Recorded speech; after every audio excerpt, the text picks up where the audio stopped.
আমন্ত্রণ জানাচ্ছি ঈদের বিশেষ আয়োজন পাঁচ ফোড়নে। আপনারা যারা গতকাল আমাদের প্রথম পর্বটি দেখেছেন তারা জানেন যে পাঁচ পর্বের এই অনুষ্ঠানের প্রতিটি পর্ব আমরা একটি থিমের উপর দাঁড় করানোর চেষ্টা করছি। আমাদের আজকের থিম প্রবাস। আপনারা জানেন যে আমরা তিনটি দম্পতি নিয়ে এই আয়োজনটি করেছি। গান, কবিতা, জোকস, আড্ডা, গল্প এইসব উপকরণ দিয়ে সাজিয়েছি আমরা পাঁচ ফোড়ন। আজকের পর্ব প্রবাস। আগেই বলেছি, চলুন আপনারা অতিথিদের সঙ্গে গত পর্বেই পরিচিত হয়েছেন, কিন্তু আজকে যারা প্রথম দেখছেন, গত পর্বটি দেখেননি, তাদের জন্য আবার পরিচয় করিয়ে দিচ্ছি। আমার বাদিকে আছে আমার স্ত্রী মুক্তি জহির, সবাইকে শুভেচ্ছা। এবং আমাদের বাদিকে আছেন বাচিক শিল্পী, উপস্থাপক, সংবাদ পাঠক, আরো অনেক গুণে গুণান্বিত নজরুল কবির। তার পাশে তার স্ত্রী নুসরাত কবির। আমার ডান দিকে আছেন শিল্পী জীবন বিশ্বাস, ঈদ মোবারক, এবং তার স্ত্রী সাবিনা হাই উর্বি। সবাই কেমন আছেন? এবং আরো ডানে আছে উদিতা তন্নি, জীবন বিশ্বাস এবং সাবিনা হাই উর্বি দম্পতির সন্তান, এবং পেছনে তবলায় আছেন দীপ্ত রায়। দর্শক, আমরা এই পর্বটি শুরু করব গত পর্বের মতোই গান দিয়ে। জীবন বিশ্বাসের কণ্ঠে আমরা একটি গান শুনবো এবং গানের মধ্য দিয়ে আমরা অনুষ্ঠানটি আজকে শুরু করছি। জীবনদা, আপনি আমাদেরকে আজকে প্রথম কোন গানটি শোনাবেন এই প্রবাস পর্বে? এই প্রবাস পর্বে এই গানটি আপনাদের সবার জানা, খুব বিখ্যাত একটি গান, হেমন্ত মুখোপাধ্যায়ের এই গানটি, বন্ধু তোমার পথের সাথীকে চিনে নিও। বিউটিফুল। আমরা দূরে আছি, কিছুটা দূরত্বের কথা এখানে আমি দেখতে পাচ্ছি গানের ভিতরে। নিশ্চয়ই আমরা এই গানটি দিয়ে শুরু করি।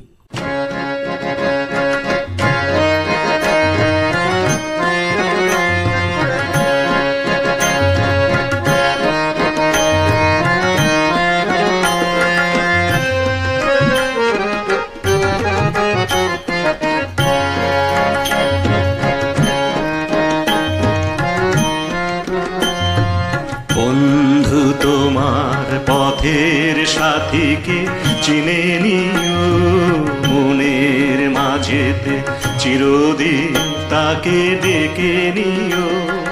ভুলো না তারে ডেকে নিতে তুমি, বন্ধু তোমার পথের সাথীকে চিনে নিও, মনের মাঝেতে চিরদিন তাকে ডেকে নিও। ভুলো না তারে ডেকে নিতে তুমি, বন্ধু তোমার পথের সাথীকে চিনে নিও।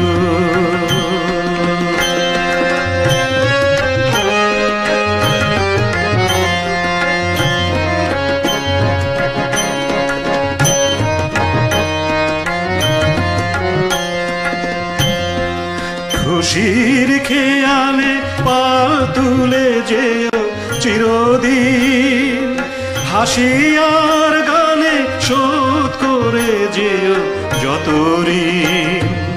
স্মৃতির পটেতে যত ব্যথা আছে ভুলে যেও, ভুলো না তারে ডেকে নিতে তুমি, বন্ধু তোমার পথের সাথীকে চিনে নিও।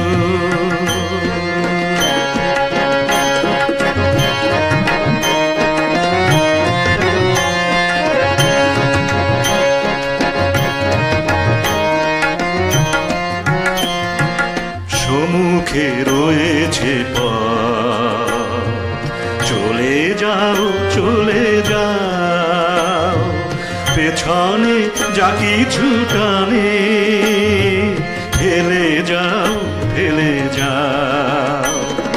সম্মুখে রয়েছে পথ, চলে যাও চলে যাও, পেছনে যা কিছু টানে ফেলে যাও ফেলে যাও।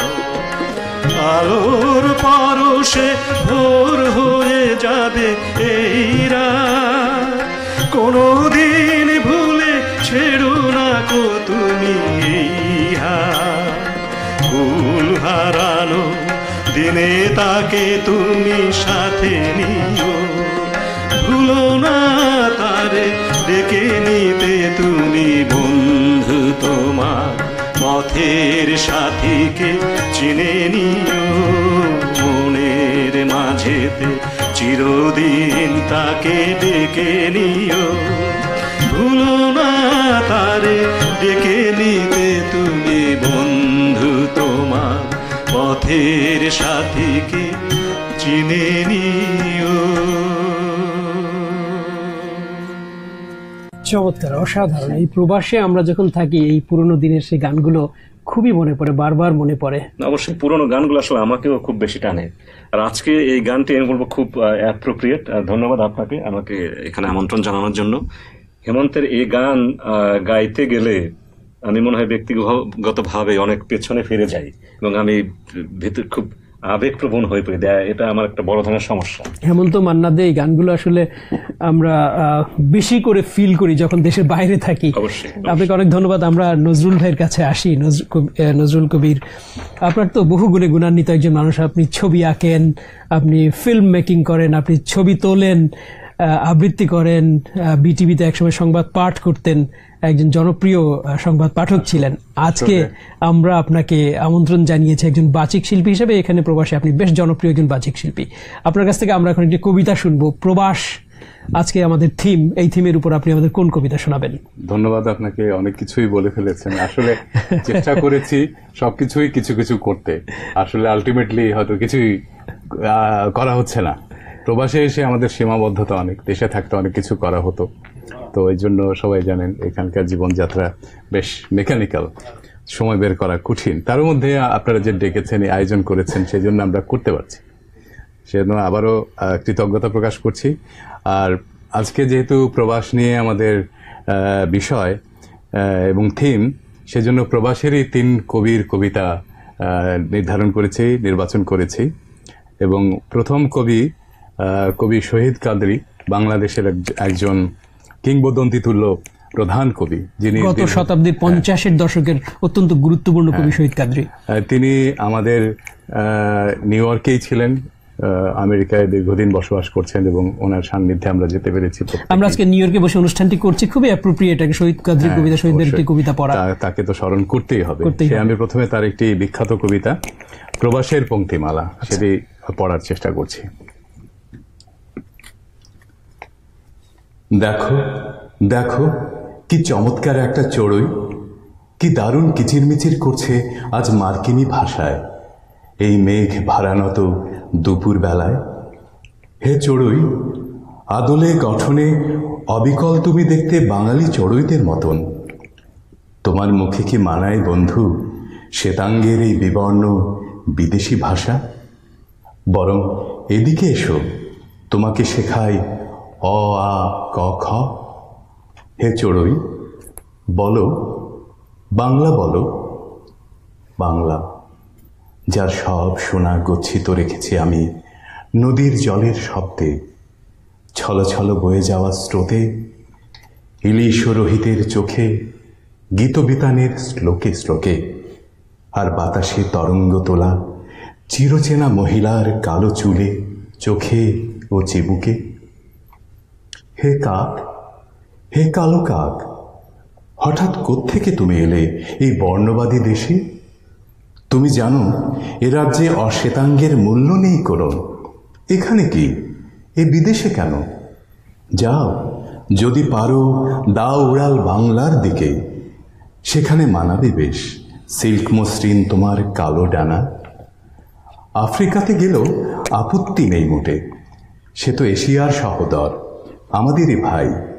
কিন্তু এ কি শুরু করলে তুমি আমার কার্নিশে? এ কেমন বেকায়দা বেঢপ ধরন?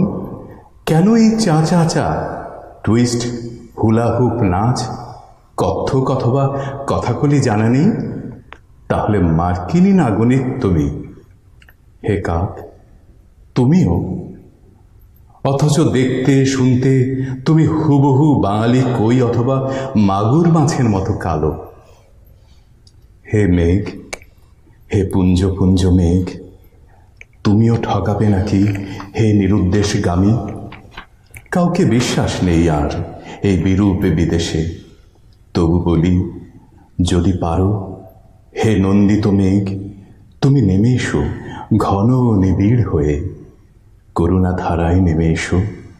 শ্রাবণে শ্রাবণে তুমি, হে বন্ধু, স্পন্দিত করে দাও এই অফুরান পরবাস।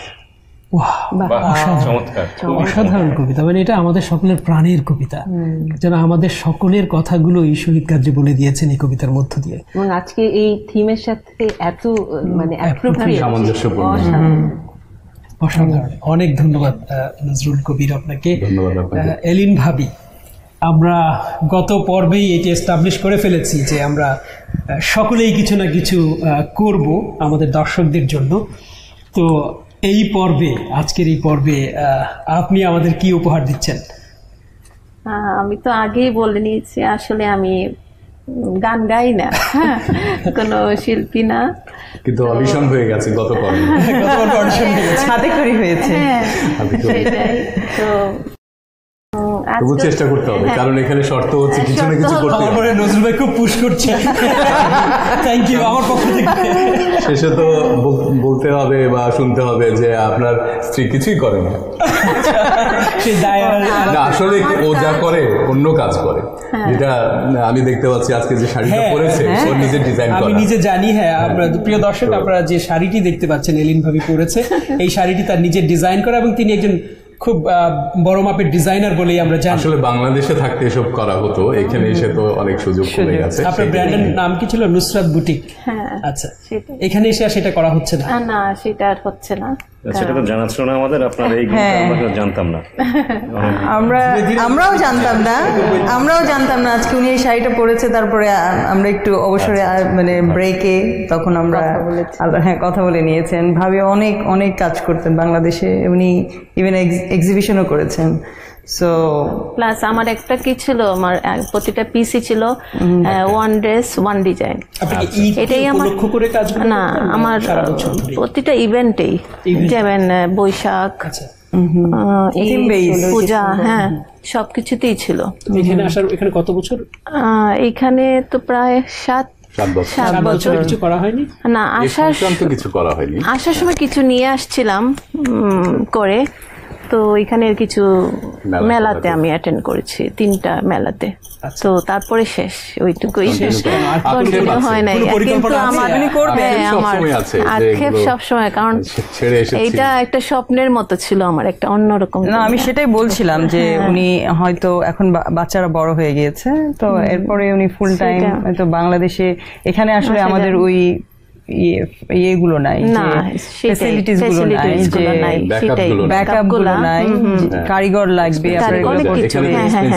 এখানে আপনি মার্কেটিং করতে পারবেন, কিন্তু প্রোডাকশনটা এখানে করা যাবে না। সেই জন্য আপনাকে বাংলাদেশে গিয়ে নিজের হাতে এগুলো করে গুছিয়ে এনে হয়তো আপনি মার্কেটিংটা এখানে করলেন। আপনি যদি একটু আনকমন রাখতে চান, তাহলে আপনাকে ওইভাবে খুঁজতে হবে। আপনি তো যে কোনো কিছু হলো ম্যাটেরিয়ালগুলো, আর এটা নিজের আইডিয়া, সম্পূর্ণ নিজের আইডিয়া। এলিন ভাবি, আমরা জানলাম যে আপনি একজন খুব ভালো ডিজাইনার, অনেক ডিজাইন আপনি করেছেন। ডিজাইনার কিনা না, মানে আমার শখের এটা জিনিস, এবং আপনি ভবিষ্যতে আবার করবেন, আমরা এই প্রত্যাশা রাখছি আপনার কাছে। এবার আমরা অন্য কিছু আপনার কাছ থেকে শুনি, আপনি আমাদের কি কিছু জহির ভাই উনি ডিজাইন করে আমাদেরকে একটা পাঞ্জাবি বইটা দিতে পারেন আগামীতে আমরা এলিন ভাবির ডিজাইন করা শাড়ি এবং ডিজাইন করা পাঞ্জাবি পরে আগাম। ধন্যবাদ। সিলেটি গান আপনি জানেন, সেরকম একটি গানের কিছু লাইন? না জানি, হ্যাঁ, যেটা শুনে শুনে এক লাইন, একটা আমাদের একটা বিয়ের গান। আচ্ছা, সবাই হয়তো ধামাইল, হ্যাঁ, খুবই জনপ্রিয় সিলেটে ধামাইল। আপনি কি করে জানেন? আপনি কি সিলেট? কারণ আমার মামা বাড়ি সিলেট, এবং আমার জন্ম হয়েছে সিলেট বাড়িতে। তাইলে তো ভালো সংযোগ আছে। তো আপনি হাফ সিলেটি? আমি সিলেটি। সিলেটি মেজরিটি হয়ে যাচ্ছে, আপনার ধামাইল শুনি তাহলে।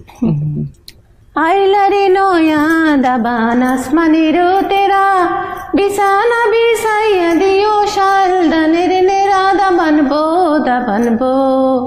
আইলারে নয়া দাবান আসমানের তেরা, বিছানা বিছাইয়া দিও শাল দানের নেরা, দাবানবো দাবানবো। বিছানা বিছাইয়া দিও শাল দানের নেরা, দাবানবো দাবানবো। ওইটা বাংলায় অনুবাদ করেন।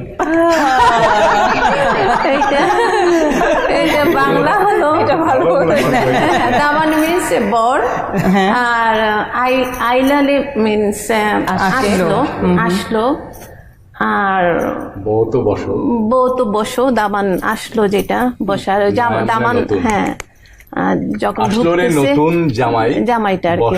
হ্যাঁ, আচ্ছা নজরুল ভাই, আপনিও কি সিলেটের? আমিও সিলেটের, তবে ওই সিলেটের ওই পারে আমাদের বাড়ি, কাছাড় বলে সেটা। সিলেট বলতে আসাম আর সিলেটি মারতেন পারেননি আপনি? হ্যাঁ, সিলেটি তো বলতে না পারলে তো এটা ডিসকোয়ালিফাইড ধরা হয়।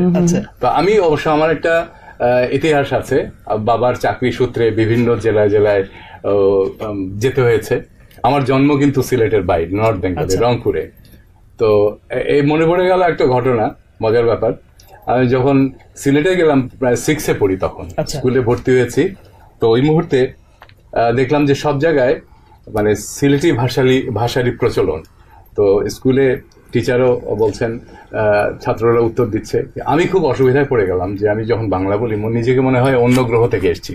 তো আমার মনে হলো খুব তাড়াতাড়ি শিখে নেওয়া দরকার, নাহলে বন্ধু বৎসল, আমি নিজে বন্ধু বৎসল হলেও আমি কেমন কাছাকাছি যেতে পারছি না। তো হঠাৎ একদিন আমি বেঞ্চে বসে আছি ক্লাসে, পিছন থেকে শুনি যে ডায়লগটা, সেটা শুনে আমার সম্বিত ফিরে পেলাম না, আমার তাড়াতাড়ি সিলেটে শিখতে হবে। ডায়লগটা কি ছিল? ডায়লগটা ছিল এরকম যে ওই বইয়ের ভাষাকে ছাপার ভাষা অক্ষরও বলা হয়। তো সেই রকম পিছনে দুজনের কণ্ঠস্বর শুনলাম, আমার সমবয়সী। তো একজনকে বলছে, এই ওকে সাফার অক্ষরও মাতেবে, মানে বইয়ের ভাষায় কথা বলা।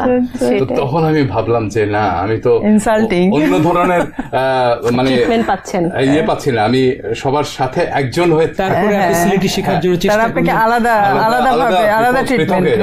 আপনি সিলেটি শিখে আপনার প্রতিভা, পাড়া প্রতিবেশী আমার সমবয়সী যারা, তাদের সাথে খেলাধুলার সূত্রে আমি তাড়াতাড়ি শেখার চেষ্টা করলাম আর কি। তারপরও আমারটা ওই আমার ভাষা যেহেতু পরে শিখেছি, অনেক সময় আমি নাটক করতাম যখন রেডিওতেও বা অন্যান্য মঞ্চে, তখন আঞ্চলিক ভাষারও নাটক হতো। আমি দেখতাম মাইক্রোফোনে যখন আমি বলেছি দু একটা করার পর আমার নিজেরই মনে তো হচ্ছে না, তাই আমি বলতাম আমাকে দিয়ে মানে আঞ্চলিক হবে না। তো এই ধরনের সেদিন মেলাতে তো একটা ঘটনা ঘটলো না? আচ্ছা, আমরা সেই মেলার ঘটনা পরে শুনবো, আমাদের বিরতিতে যেতে হবে। আমরা বিরতি থেকে ফিরে এসে আবার সেই সিলেটি গল্পগুলো শুনবো। প্রিয় দর্শক, আমরা পাঁচফোড়ন অনুষ্ঠানে গান, গল্প, কবিতা শুনছিলাম এবং আড্ডা দিচ্ছিলাম। আমরা এখন একটি ছোট্ট বিরতিতে যাব, আমাদের সঙ্গেই থাকুন।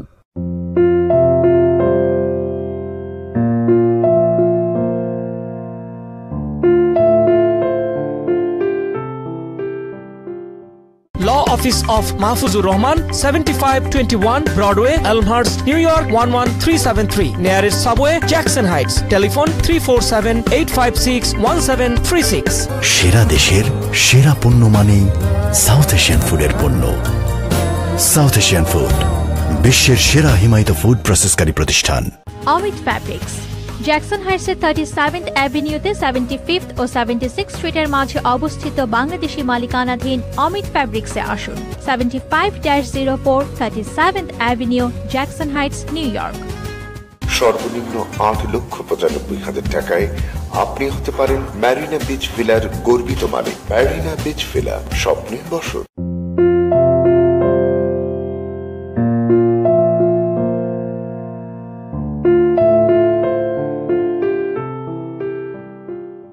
This program is brought to you by Attorney Mahfuzur Rahman, 7521 Broadway, Elmhurst, New York. South Asian Food Incorporated, CEO Mehir Khan, 5627 56th Drive, Maspeth, New York. Putul Distributors, 5622 58th Street, 1R, Maspeth, New York. Omit Fabrics and Shari Palace, 754 37th Avenue, Jackson Heights, New York. Marina Beach Villa, phone 1888-317-7514. প্রিয় দর্শক, আমরা বিরতি থেকে আবার ফিরে এলাম অনুষ্ঠানে। আমরা বিরতিতে যাবার আগে কিছু সিলেটি বিষয় নিয়ে গল্প করছিলাম। নজরুল কবির বলছিলেন ছোটবেলায় তার সিলেটে যাওয়ার পরে সিলেটি ভাষা না বলতে পারার বিড়ম্বনার কথা। আমরা এবার আসি উর্বি ভাবির কাছে। উর্বি ভাবি, আপনি অনেক মজার মজার জোকস জানেন, তো আপনি আমাদের যদি জোকস শোনান একটা। হ্যাঁ, আজকে প্রবাস উপলক্ষ করে আমি একটি জোকস নিয়ে আসছি, কৌতুকটি বলছি আপনাদের। যদি মা ইংরেজি মাম হয় MOM, তাহলে মায়ের বড় বোন আর ছোট বোনের ইংরেজি কি হবে? বড় বোন আর ছোট বোনের ইংরেজি কি হবে? মায়ের ইংরেজি যদি মাম হয়, পারেন? বড় মাম, ছোট মাম। আপনি অলমোস্ট কাছাকাছি হয়ে গেছেন, ম্যাক্সিমাম এন্ড মিনিমাম।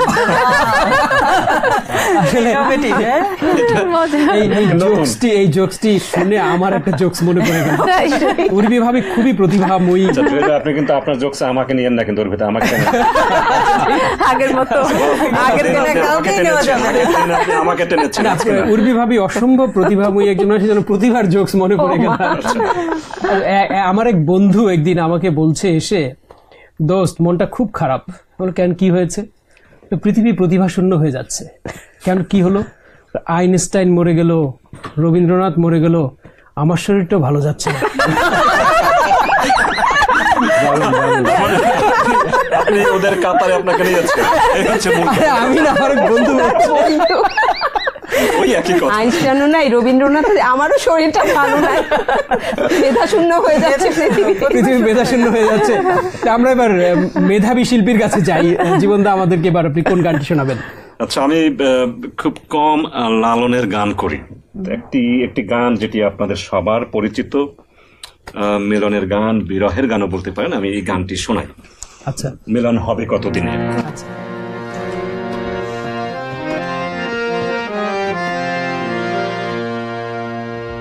মিলন হবে কত দিনে,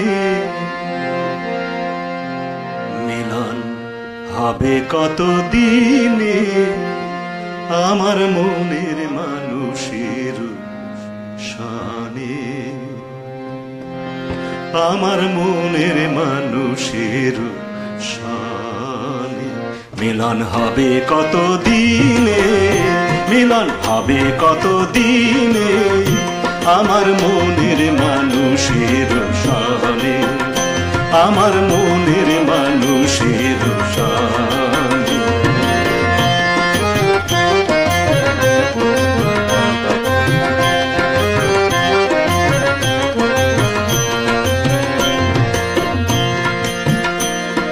চাতক প্রায় অহর্নিশি, যে আছে কালো শোষী, চাতক প্রায় অহর্নিশি, যে আছে কালো শোষী, হব বলে চরণ দাসী, হব বলে চরণ দাসী। ওটা হয় না কপাল গুনে, ওটা হয় না কপাল গুনে, আমার মনের মানুষের শানে, আমার মনের মানুষের শানে।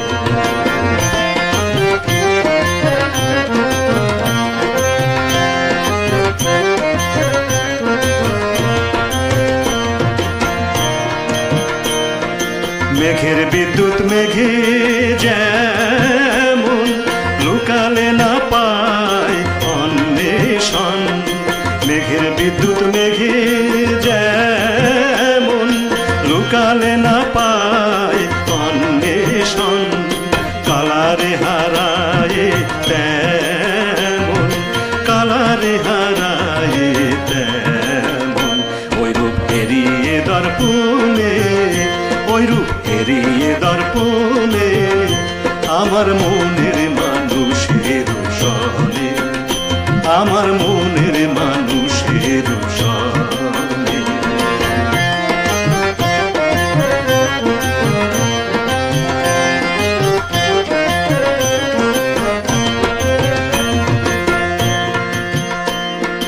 যখন রূপ স্মরণ হয়, থাকে না লোক লজ্জার ভয়, যখন রূপ স্মরণ হয় থাকে না লোক লজ্জার ভয় লালন ফকির ভেবে বলে সদাই লালন ফকির ভেবে বলে সদাই ও প্রেম যে করে সেই জানে ও প্রেম যে করে সেই জানে আমার মনের মানুষের সনে আমার মনের মানুষের সনে মিলন হবে কত দিনে মিলন হবে কত দিনে আমার মনের মানুষের সনে আমার মনের মানুষের সনে মিলন হবে কত দিনে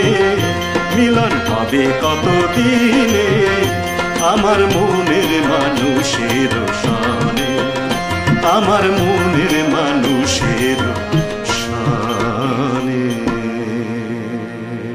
বিউটিফুল। এই মিলন আকাঙ্ক্ষাকে আমরা বিভিন্ন প্রেক্ষাপটে উপস্থাপন করতে পারি।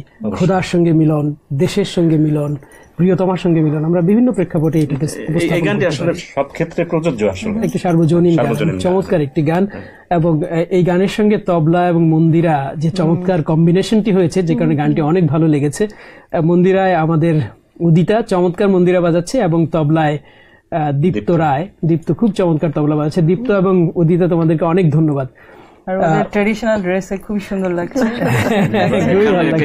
আসলে ড্রেসের কথাটি যখন আসলো, আজকে আমার মনে হয় সবারই খুব কালারফুল এবং চমৎকার পোশাক। এটা কি আমাদের নুসরাত ভাবির প্ল্যান ছিল এই ড্রেসের ব্যাপারটা নাকি? মানে আমি আসলে কিছু আমাকে বললো যে এই পাঞ্জাবিটা পরলাম। আমরা চেষ্টা করেছি সবাই দম্পতিরা ম্যাচ করে পড়তে। আমাকে কালারটা আপনি যেমন আপনি এবং মুক্তিক ভাবি, মানে জহির ভাই এবং মিসেস জহির যে কালার পরেছেন আমরা মিলিয়ে পড়ার চেষ্টা করেছি, আপনারা মিলিয়েছেন এবং আপনারা দুজন তো একেবারে দম্পতি আর আলাদা করে বোঝাবার দরকার নেই, কে কার কি হয় পরিচয়। আচ্ছা নজরুল ভাই, আমরা কবিতায় যাই। আপনি বলেছেন যে প্রবাসী কবিদের কবিতা আজকে শোনাবেন যারা দেশের বাইরে। কবিতার আগে আমি পূর্বের আলোচনার একটু রেশ ধরে শেষ করতে চাই এই কথা বলে যে সম্প্রতি সিলেটি ভাষার যে কথা হচ্ছিল, নাটকের কথা হচ্ছিল, আমি বলছিলাম তো আমার একটা পরীক্ষা হয়ে গেছে ইদানিং প্রবাসে আসার পর। এই প্রথম আমি মঞ্চে নাটক করলাম এবং এটা বলা যায় অনেক নাটক করেছি, তার মধ্যে সিলেটি ভাষায় এই প্রথম নাটক করলাম, আবার নেগেটিভ চরিত্রে প্রথম করলাম। তো হাসন রাজা ছিল নাটক এবং সে প্রতিদ্বন্দ্বী জমিদার, সেই চরিত্রটা আমার ছিল গোবিন্দ বাবু। তা আমি দু একটা ডায়লগ বলে আমি যারা সিলেটি দর্শক আছেন তারা এটা অডিশন হয়ে কতটুকু শিখতে পারলাম, আগে তো বলেছি শিখতে পারিনি। তবে এই নাটকটা করতে গিয়ে আমাকে রিয়েলি শেখার জন্য চেষ্টা করতে হয়েছে। মানে আমি কথা বলতে পারি ঠিকই, কিন্তু নাটক করতে গেলে প্রপার অ্যাকসেন্ট গুলো অনেকখানি দুর্বল ছিল। তো সাথে সাথে আপনারা যে অন্য কিছু বলবেন একটু পরে, অন্য কিছু করতে পারেন কিনা আমার মনে হয় এই আলোচনার সূত্র। ঠিক আছে, আমরা আপনার সংলাপটি শুনি। তো ওইখানে চরিত্র ছিল দুটো, একটু প্রজা আর জমিদার। আমার নাম ছিল গোবিন্দ। গোবিন্দ বাবু, আপনি যে মামলা আমার দিয়ে খরাইরা, এর লাগে আমার সব কুলজার। কিতা একটা মামলার মাঝে কিতা তোর সব কুল আটকি রয়েছিলি? মাত, আমি তো বছরের বেশিরভাগ দিন খাটাই কোর্ট খাসারিত। কই আমার তো এখন লাগেন না। না আমার অনুবাদ করেন, অনুবাদ করেন। না না আমার ঠিক আছে, অনুবাদ বোঝার দর্শকরা বুঝেছে আসলে ওই মামলা করিয়েছে এবং মামলা সারাদিন মামলা করার জন্য ওর কাজ। আমাদের সিলেটি ভাই বোনেরা, বন্ধুরা, অনেক দর্শক আজকের এই অনুষ্ঠান দেখছেন, তারা নিশ্চয়ই খুব এনজয় করবে আপনার এই সংলাপটি। এবং আপনার এই সংলাপ শুনে মনে হচ্ছে যে পৃথিবী প্রতিভাশূন্য হয়ে যাচ্ছে না, দেখতে পাচ্ছি আমরা। আপনার কবিতা শুনি আপনার। আমি একটু বলতে চাই, আমরা সবাই পারফর্ম করছি, আপনি কিন্তু অল্প একটু কথা বলছেন, আপনি আপনার পারফরমেন্স কিন্তু আমরা দেখছি না। আমি যে জোকস বললাম আচ্ছা, তাহলে মুক্তিভাবির কাছে ফিরে যাওয়া যায়। না, আমার পারফরমেন্স একটা তো হয়েই গেছে। না না, আপনি পরে আসি। আমরা কবিতা শুনবো। আচ্ছা ঠিক আছে, আমরা তাহলে মুক্তির একটা গান, মুক্তি তো এস্টাবলিশ করে ফেলেছে রবীন্দ্রসঙ্গীত, সে খুব ভালো করে গান আমাদের জন্য আমরা এবং দর্শকদের জন্য। আচ্ছা, তো আমি কি মনে করব যে আমি বাথরুমে আছি, আমার না, এতজনকে নিয়ে তো বাথরুমে ঢুকা যায় না, মনে হয় ঠিক হবে না। চোখ বন্ধ করে তুমি চিন্তা করতে পারো। আমি কল্পনায় চলে যাই, আপনি যেভাবে আপনার কমফোর্টেবল মনে হবে সেটাই। আচ্ছা, তাহলে আমি একটু আস্থা পাবো, নিজের উপর একটু আস্থা পাবো যে না, আমার গান আশেপাশে নেই। হ্যাঁ, আমি অ্যাজ ইফ আমি বাথরুমে গানটা গাইছি, আমার সামনে পিছনে কেউ নাই। আচ্ছা ঠিক আছে। আচ্ছা, অনেক কথা যাও যে বলে কোনো কথা না বলে, তোমার ভাষা বোঝার আশা দিয়েছে জলাঞ্জলি। অনেক কথা যাও যে বলে কোনো কথা না বলি, তোমার ভাষা বোঝার আশা দিয়েছে জলাঞ্জলি।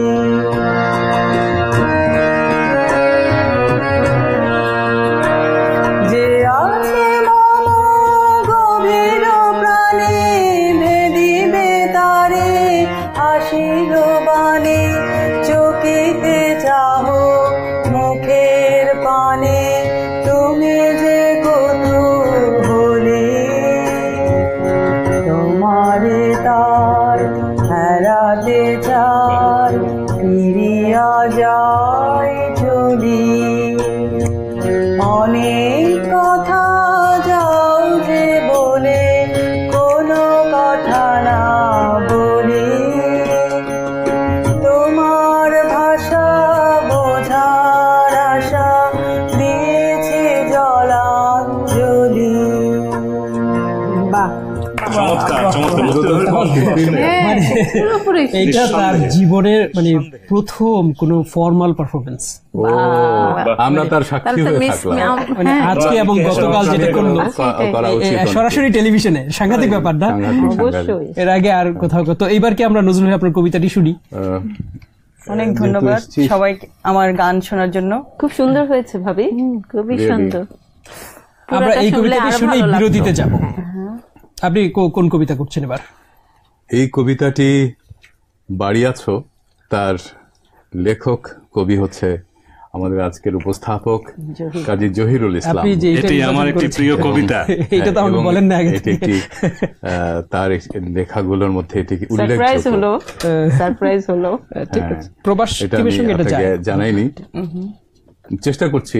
কবির সামনে পড়াটা বেশ ডিফিকাল্ট। এটা একটি আমার প্রিয় কবিতা, তাই সব কবিতাই প্রিয়, কারণ আপনাকে নিয়েই তো লেখা, হওয়ারই কথা। সম্ভবত তখন আপনি বাইরে ছিলেন, আইভরি কোস্টে ছিলাম। বাড়ি আছো,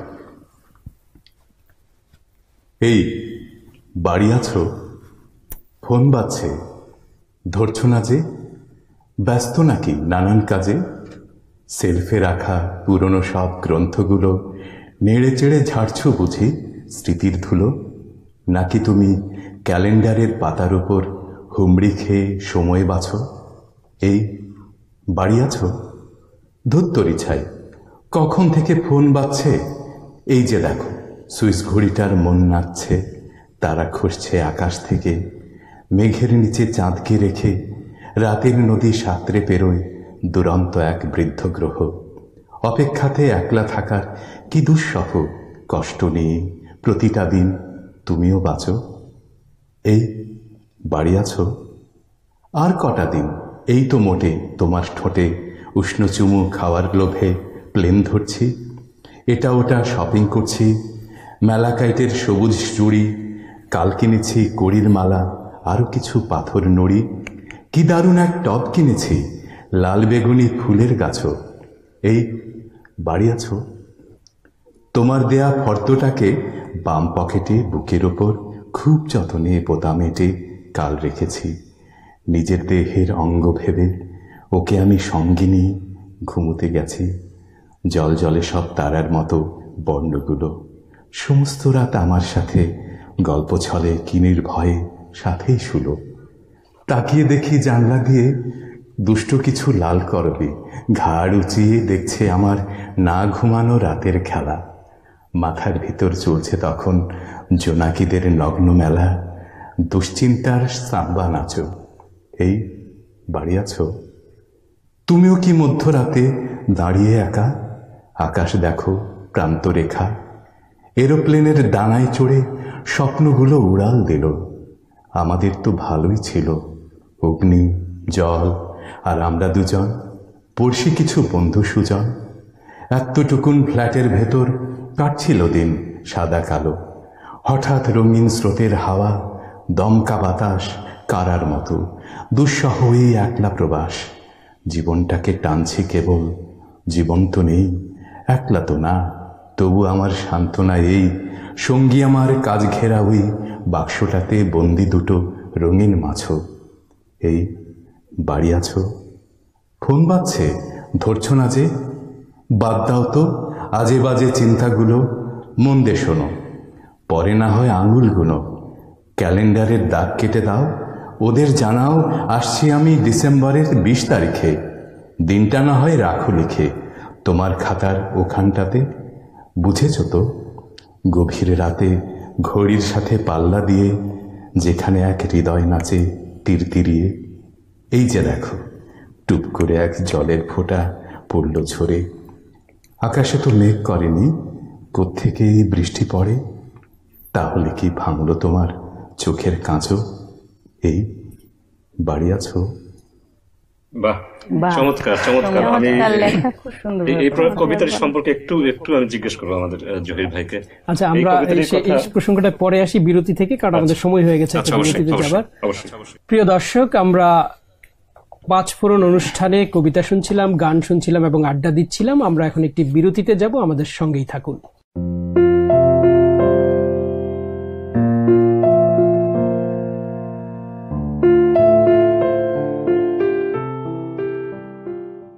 Law Office of Mahfuzur Rahman, 7521 Broadway, Elmhurst, New York 11373. Nearest subway, Jackson Heights. Telephone 347-856-1736. সেরা দেশের সেরা পণ্য মানেই সাউথ এশিয়ান ফুডের পণ্য। সাউথ এশিয়ান ফুড বিশ্বের সেরা হিমায়িত ফুড প্রসেসকারী প্রতিষ্ঠান।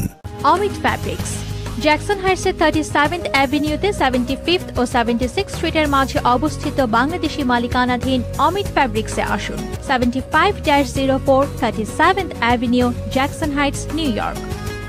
সর্বনিম্ন 8,95,000 টাকায় আপনি হতে পারেন ম্যারিনা বিচ ভিলার গর্বিত মালিক। ম্যারিনা বিচ ভিলা, স্বপ্নের বসত।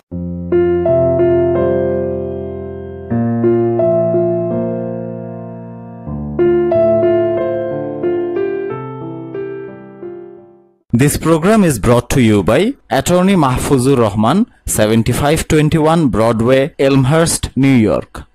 South Asian Food Incorporated, CEO Mehir Khan, 5627 56th Drive, Maspeth, New York. Putul Distributors, 5622 58th Street, 1R, Maspeth, New York. Omit Fabrics and Shari Palace, 754 37th Avenue, Jackson Heights, New York. Marina Beach Villa, phone 1888-317-7514. প্রিয় দর্শক, আমরা বিরতি থেকে আবার অনুষ্ঠানে ফিরে এলাম। আমরা কবিতা শুনছিলাম বিরতিতে যাবার আগে। জীবনদা, আপনি কিছু বলতে চাচ্ছিলেন? আমি বলতে চাচ্ছিলাম, এই আমার একটি প্রিয় কবিতা আপনার লেখা, অবশ্যই বাড়ি আছে, চমৎকার কাব্য তো বটেই। আমার প্রশ্ন আপনার কাছে এই কবিতাটি সম্পর্কে, যদিও আজকের অনুষ্ঠান অবশ্যই আনন্দের অনুষ্ঠান, কবিতাটি অনেক প্রেম, দূরে থাকার বেদনা, এর সঙ্গে অবশ্যই আপনার যে একটি চিত্রাঙ্কন, সেটি যদি একটু ব্যাখ্যা করেন। তার আগে আমি বলবো, আমার দিক থেকে একটি কথা বলে নিতে চাই। আমি ছন্দ নিয়ে কাজ করি দীর্ঘ বছর। গান লিখতে গেলে ছন্দ ছাড়া গান লেখাটা মুশকিল, 3টা ছন্দ ভালো আইডিয়া থাকতে হয়। আপনার কবিতার প্রত্যেকটি কবিতা আমি যতগুলো পড়েছি, এমনকি গদ্য কবিতাও অত্যন্ত ছন্দের কবিতা, যদি পড়তে ঠিক জানা বলেছেন। যায়। হ্যাঁ, আমিও যখন পড়ি দেখি চমৎকার একটি ছন্দ, ছন্দ পতন নেই ওনার লেখায়, এটাই সবচেয়ে বড় একটা কবির। অনেক ধন্যবাদ। আসলে আমি নিজের কথা আমি খুব বেশি বলতে চাই না, সংক্ষেপে একটু বলি যে আমি তখন আইভরি কোস্টে জাতিসংঘে কাজ করি। আইভরি কোস্ট আমার পোস্টিং, তো আমি টিকিট কেটেছি ডিসেম্বর 20 তারিখে বাড়ি যাব। তো যাওয়ার আগে 2-3 দিন আগে এসে আমাকে একটা লিস্টও পাঠালো কি কি নিয়ে আসবো, সেই কথাটিও আছে। মানে পুরো আসলে এই কবিতার মধ্যে যে বর্ণনাগুলো আসছে সব একেবারে সত্যি ঘটনা আর কি। আমি টিকিট কেটেছি, বাড়ি যাব, তখন যে অনুভূতিটা, এই যে বাড়ি যাওয়ার আকুতি, সেই অনুভূতি থেকেই কবিতাটি হয়েছে। আর ছন্দের ব্যাপারটি এটি আমার বোধহয় খুব ছেলেবেলা থেকে, যখন আমি ছন্দ জানতাম না তখন আমি যেসব কবিতা লিখেছি সেগুলো পরবর্তীতে যখন ছন্দ শিখেছি দেখে যে একদম সঠিক ছন্দে হয়ে গেছে। এই কবিতাটি 5 মাত্রার মাত্রাবৃত্তে লেখা। আমি মুক্তিযুদ্ধ নিয়ে একটা কবিতা লিখেছিলাম এরকম যে, এইখানে এক মুক্তি পাগল মানুষ ছিল, 2 চোখে তার স্বাধীনতার লাল পতাকা, বুকের ভেতর সবুজ ধানের স্বপ্ন আঁকা। আমি তখন ইন্টারমিডিয়েটে পড়ি, তখন আমি ছন্দ কিছুই জানতাম না, কিন্তু পরবর্তী শিখেছি, তখন দেখি যে একদম সঠিক 6 মাত্রাবৃত্তে ছন্দে লেখা কবিতা। তো ছন্দটা হয়তো আমার খুব ছেলেবেলা থেকে, মানে আপনি জাত কবি, রক্তের মধ্যেই ছিল, স্বভাব কবি। আচ্ছা, আমরা এখন আমি এখানে একটু বলতে চাচ্ছি এই কবিতাটা নিয়ে যে নজরুল ভাই অনেক সুন্দর একটি মানে সিলেকশন। আজকের যে প্রবাস নিয়ে আমরা তো ঈদের অনুষ্ঠানটা করছি, খুব সুন্দর, এবং আমাদের প্রত্যেকের ভেতরেই কোনো না কোনো সময় আমরা এই অনুভূতির ভিতর দিয়ে যাই, যেটি উনি খুব সুন্দর একটি চিত্রকল্পের মাধ্যমে আমাদের সামনে, এবং অবশ্যই দর্শক খুব সুন্দর বুঝতে পেরেছেন অনুভূতিটা, কোনো জায়গায় ফাঁকা হয়নি। আমরা অনেক ধন্যবাদ ভাবি। আমরা জীবনদার গান শুনি। আচ্ছা, এটাও অধ্যাত্মবাদের কাছাকাছি। আপনারা শুনেছেন অত্যন্ত জনপ্রিয় গান, খুব কম গাওয়া হয়েছে, আমি গাইনি, এন্দ্র কিশোরের গান। ডাক দিয়াছেন দয়াল আমারে, রইব না আর বেশি দিন তোদের মাঝারে, হায় রে ডাক দিয়াছেন দয়াল আমারে, রইব না আর বেশি দিন তোদের মাঝারে, হায় রে ডাক দিয়াছেন দয়াল আমারে।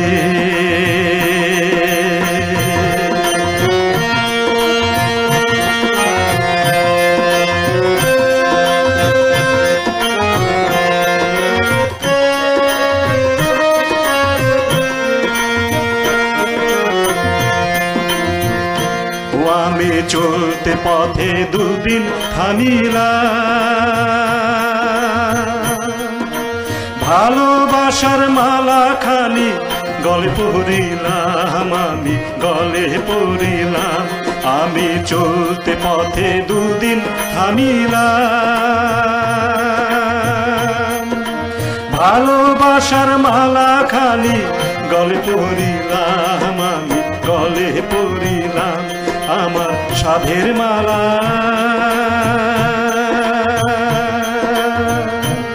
আমার সাধের মালা যায় রে ছিঁড়ে, রইব না আর বেশি দিন তোদের মাঝারে, হায় রে ডাক দিয়াছেন দয়াল আমারে, রইব না আর বেশি দিন তোদের মাঝারে, হায় রে ডাক দিয়াছেন দয়াল আমারে।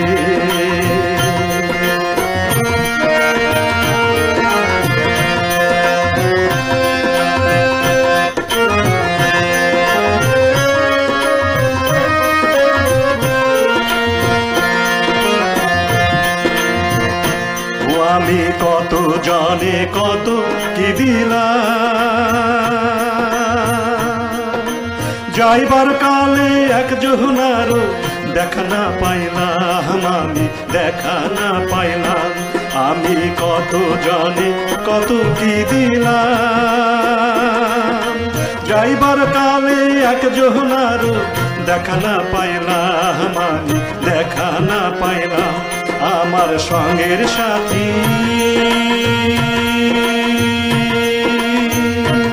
আমার সঙ্গের সাথী কেউ হইল না রে,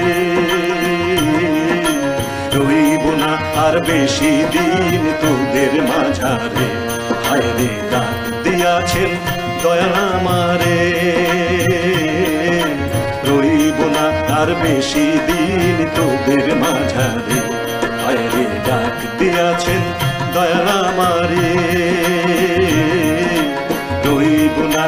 বেশি দিন তোদের মাঝারে, আরে ডাক দিয়াছেন দয়াল আমারে।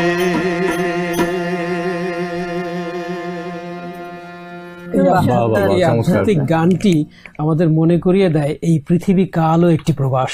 অবশ্যই অবশ্যই চমৎকার গানটি করেছেন। আমি তন্ময় হয়ে শুনছিলাম, আসলে আমরা সবাই শুনছিলাম, তন্ময় হয়ে নিশ্চয়ই দর্শকরাও শুনছিলেন। আমরা সবাই সবকিছুই করার কথা, সেই হিসেবে আমার মনে হয় উপস্থাপকের একটা প্রেজেন্টেশন বাকি রয়ে গেছে। আপনি কি করবেন বলেন? কবিতা পড়তে বলবেন নিশ্চয়ই। আমি সেটাই তো গান হয়ে যায়, কত বড় দুঃসাহস আমার নেই। তবে আমি একটি জোক, নিশ্চয়ই সহধর্মিণী যেহেতু বলেছেন, আমি একটু ছোট্ট জোকস বলি বরং। আচ্ছা, আমি পরের পর্বে আমি পুঁথি শোনাবো, এই পর্বে আমি একটি জোকস শোনাই এবং তারপর আমি একটা ছোট্ট কবিতা শোনাবো। জোকসটি হচ্ছে, বল্টু ৫ম শ্রেণীতে পড়ে। শিক্ষক বলছে, বল্টু তুই বড় না তোর বাপ বড়?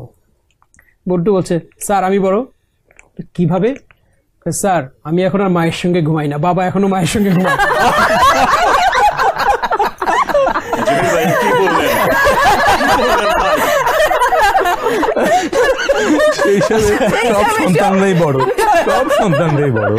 আচ্ছা, তো আমি একটি ছোট্ট কবিতা, আমি গত পর্বে একটি ছোট্ট কবিতা শুনিয়েছি, আজকেও শোনাচ্ছি। আমার লেখা কালচারাল এক্সচেঞ্জ।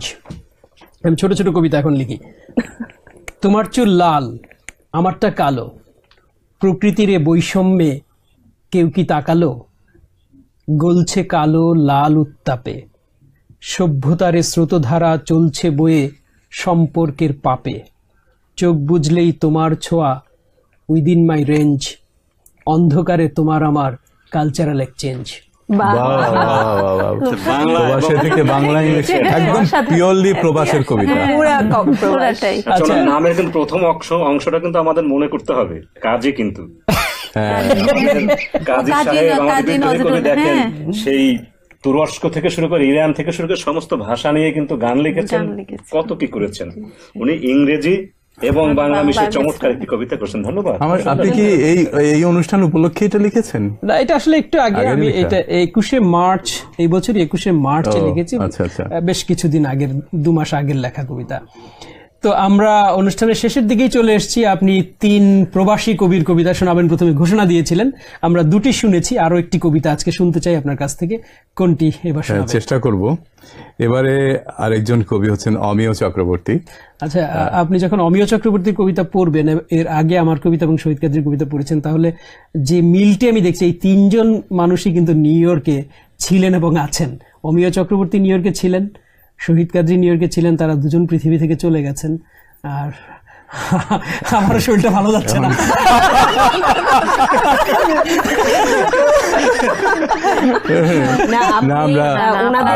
ওনাদের তুলনায় আপনি অনেকই একজন নবীন কবি এবং মানুষ হিসাবেও আপনার অনেক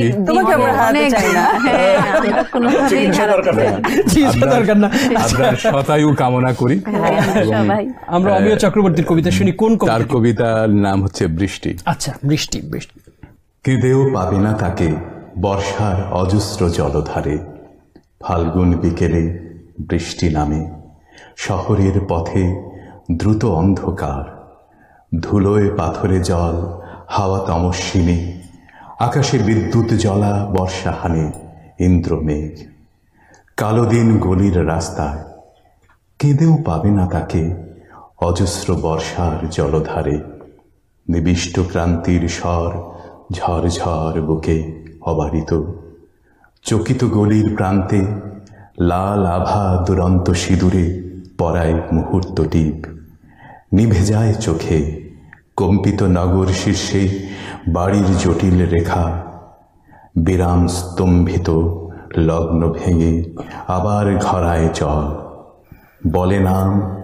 বলে নাম অবিশ্রাম ঘুরে ঘুরে হাওয়া, খুঁজেও পাবে না তাকে বর্ষার অজস্র জলধারে, আদিম বর্ষণ জল, হাওয়া, পৃথিবী, মত্ত দিন, ক্ষুদ্র ক্ষণ, প্রথম ঝঙ্কার, অবিরহ, সেই সৃষ্টিক্ষণ, স্রোতস্বনা, মৃত্তিকার সত্তা, স্মৃতিহীনা, প্রশস্ত প্রাচীর নামে নিবিড় সন্ধ্যায় এক আর্দ্র চৈতন্যের স্তব্ধ তটে ভেসে মুছে ধুয়ে ঢাকা স্মৃতির আকাশে দৃষ্টিলোক। কি বিহ্বল মাটি গাছ, দাঁড়ানো মানুষ দরজায়, গুহার আধারে চিত্র, ঝড়ে উত্তরল বারে বারে পাওয়া হাওয়া, হারানো নিরন্ত, ফিরে ফিরে ঘন মেঘলীন, কেঁদেও পাবে না তাকে বর্ষার অজস্র জলধারে। বিউটিফুল। অমিয় চক্রবর্তী বৃষ্টি কবিতা লিখেছেন এবং শহীদ কাদরী একটি কবিতা লিখেছেন, তার নাম বৃষ্টি বৃষ্টি। রবীন্দ্রনাথ ঠাকুরও বৃষ্টি নিয়ে কবিতা লিখেছেন। আব্দুল মান্নান সৈয়দ একজন বাংলা কবিতার সাহিত্যের ক্রিটিক, তিনি একটি নিবন্ধে লিখেছেন যে বাংলা সাহিত্যে 3 ধরনের বৃষ্টির কবিতা হয়েছে। একটি ধারা প্রবর্তন করেছেন রবীন্দ্রনাথ ঠাকুর, একটি ধারা প্রবর্তন করেছেন অমিয় চক্রবর্তী এবং আরেকটি ধারা প্রবর্তন করেছেন শহীদ কাদরী। মানে আপনি এই বৃষ্টি কবিতা কবিকেই আমরা আজকে স্মরণ করেছি। আমার সেই উক্তিগুলো মনে পড়ছে। আমরা অনুষ্ঠানের শেষ পর্যায়ে চলে এসেছি। প্রস্তুতি নেব আমরা কালকের জন্য। আমাদের আগামীকালের বিষয় হচ্ছে প্রেম। আমরা প্রেম পর্বের জন্য গান, কবিতা এবং আড্ডা নিয়ে আবার উপস্থিত হব। আজকের মতো আমরা বিদায় নিচ্ছি। প্রিয় দর্শক, আমরা 5 ফোড়ন দ্বিতীয় পর্ব, যে পর্বের থিম ছিল প্রবাস, আজকের মতো এখানেই শেষ করছি। আশা করি আপনাদের ভালো লেগেছে। আগামীকাল আবার আমরা উপস্থিত হব আপনাদের সামনে। আগামীকালের পর্ব প্রেম। ততক্ষণ আপনারা ভালো থাকুন। ঈদ মুবারক।